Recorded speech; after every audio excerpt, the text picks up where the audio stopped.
This film is the happiest day in the life of Ollie Mackie. Yeah.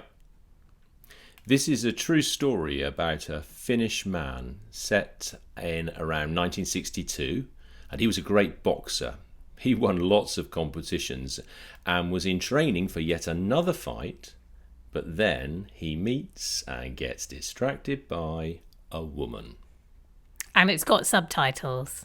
The film has subtitles and it runs for about an hour and a half. So it's a romantic film then. Or one about a true sporting hero. Should we have a look at it?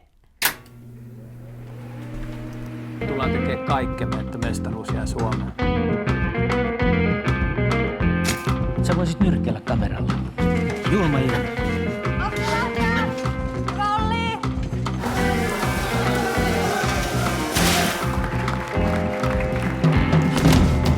Saako olla ihan rehellinen? Totta kai, mullehan sun pitää nimenomaan olla rehellinen. Tiedätkö, musta tuntuu, että